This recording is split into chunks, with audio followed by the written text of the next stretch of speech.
दोस्तों आज के इस वीडियो में मैं आपको बहुत ही आसान तरीका से माध्य यानी मीन निकालना सिखाऊंगा। अगर आप क्लास 10th में हैं और मैट्रिक की तैयारी कर रहे हैं तो ये वीडियो आपके लिए बहुत ही महत्वपूर्ण होने वाला है। इसीलिए इस वीडियो को आप बिना स्किप किए शुरू से आखिर तक पूरा ज़रूर देखिए। तो चलिए दोस्तों बिना किसी देरी के इस वीडियो को शुरू करते हैं। जैसे कि दोस्तों यहाँ पर क्वेश्चन है, एक फैक्ट्री के 50 श्रमिकों की दैनिक मजदूरी के निम्नलिखित बंटन पर विचार कीजिए।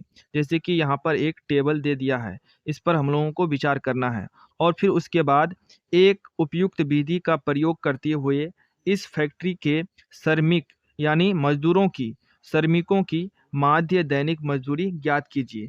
तो दोस्तों यहाँ पर हम लोगों को माध्य निकालना है। तो माध्य निकालने के लिए 3 तरह का विधि होता है। सबसे पहला विधि है प्रत्यक्ष विधि, और उसके बाद दूसरा विधि है कल्पित माध्य विधि, और तीसरा और लास्ट विधि होता है पग विचलन विधि। तो दोस्तों इन आंकड़ों का माध्य निकालने के लिए हम यहाँ पर प्रत्यक्ष विधि का इस्तेमाल करेंगे। तो चलिए बिना किसी देरी के अब हम लोग माध्य निकालना सीखते हैं। अब दोस्तों इस टेबल को ध्यान से देखिए। एक कॉलम हम लोग बना लेंगे वर्ग अंतराल के लिए, और दूसरा कॉलम बना लेंगे बारंबारता के लिए, और तीसरा कॉलम वर्ग चिन्ह के लिए, और लास्ट में चौथा कॉलम बना लेंगे FI XI के लिए। तो दोस्तों सबसे पहले यहाँ पर हम लोगों को देखना है वर्ग अंतराल। तो वर्ग अंतराल जैसे कि यहाँ पर है 100 से 120, तो यहाँ पर लिख लिए 100 से 120। फिर ठीक उसी तरह से है 120 से 140, तो यहाँ पर लिखिए 120 से 140।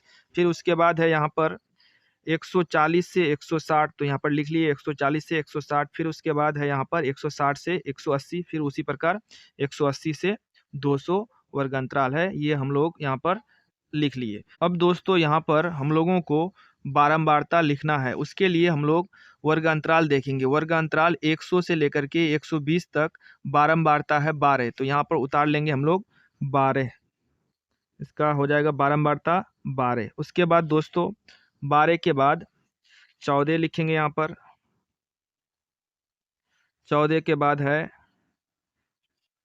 8, 8 के बाद है फिर 6, और 6 के बाद है लास्ट में यहाँ पर 10, इसको उतार लिए।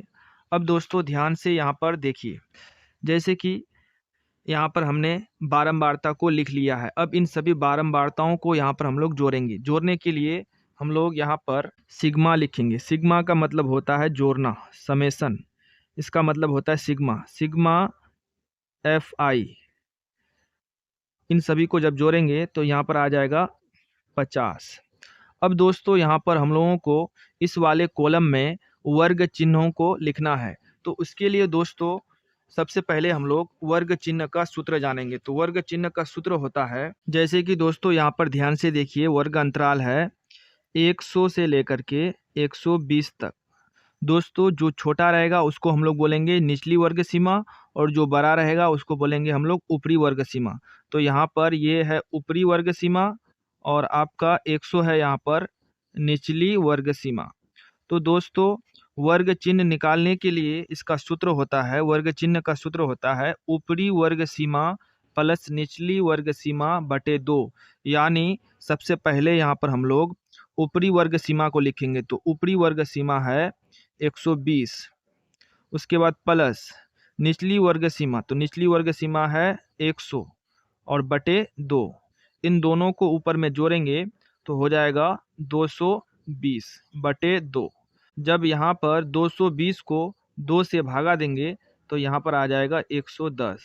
यानी इस वर्ग अंतराल का वर्ग चिन्ह निकल करके आएगा 110। तो यहाँ पर लिखेंगे दोस्तों हम लोग वर्ग चिन्ह के रूप में 110। अब दोस्तों यहाँ पर ध्यान से देखिए, जैसे कि यहाँ पर निचली वर्ग सीमा है 100 और ऊपरी वर्ग सीमा है 120, तो इन दोनों में 20 का अंतर है। तो दोस्तों जब यहाँ पर हम लोग अगला वर्ग चिन्ह निकालेंगे तो इसमें 20 को जोड़ देंगे। जैसे कि 110 में 20 को जोड़ेंगे तो हो जाएगा 130। फिर दोस्तों यहाँ पर जब इसका वर्ग चिन्ह हम लोग निकालेंगे तो उसके लिए 130 में 20 को जोड़ देंगे तो हो जाएगा 150। फिर आगे जब निकालेंगे वर्ग चिन्ह तो 150 में 20 को जोड़ेंगे तो 170, फिर जब आगे निकालेंगे तो 170 में 20 को जोड़ेंगे तो हो जाएगा 190। अब दोस्तों यहाँ पर ध्यान से देखिए, सबसे पहले अब यहाँ पर हम लोग fi और xi को गुणा करेंगे, यानी fi का मतलब हो जाएगा बारंबारता और xi का मतलब हो जाएगा वर्ग चिन्ह।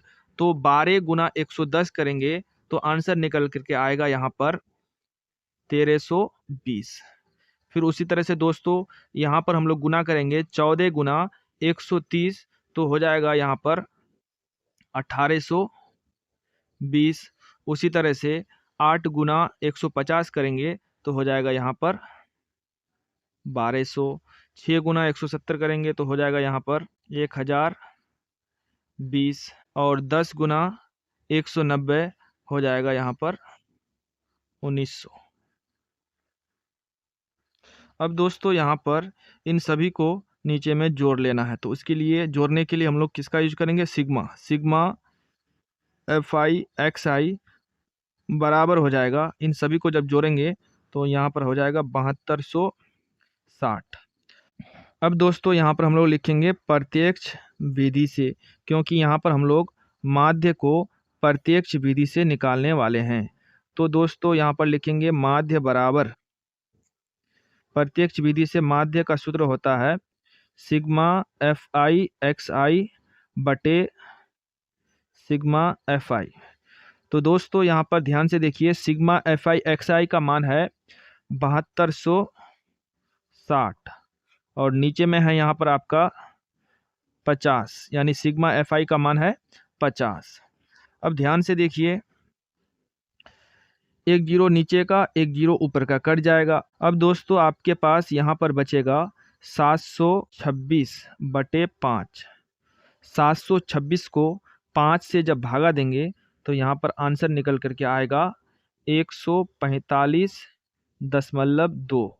उसके बाद यहाँ पर आप जीरो अपने से लिख सकते हैं, यही हो जाएगा इसका आंसर। यानी दोस्तों यहाँ पर माध्य दैनिक मजदूरी निकल करके आएगा 145 रुपये 20 पैसे, यही हो जाएगा इसका आंसर। उम्मीद है दोस्तों ये वीडियो आपको अच्छा लगा है। अगर वीडियो आपको अच्छा लगा है तो इस वीडियो को लाइक कीजिए, शेयर कीजिए और अगर आप चैनल में नए हैं तो इस चैनल को सब्सक्राइब जरूर कीजिए।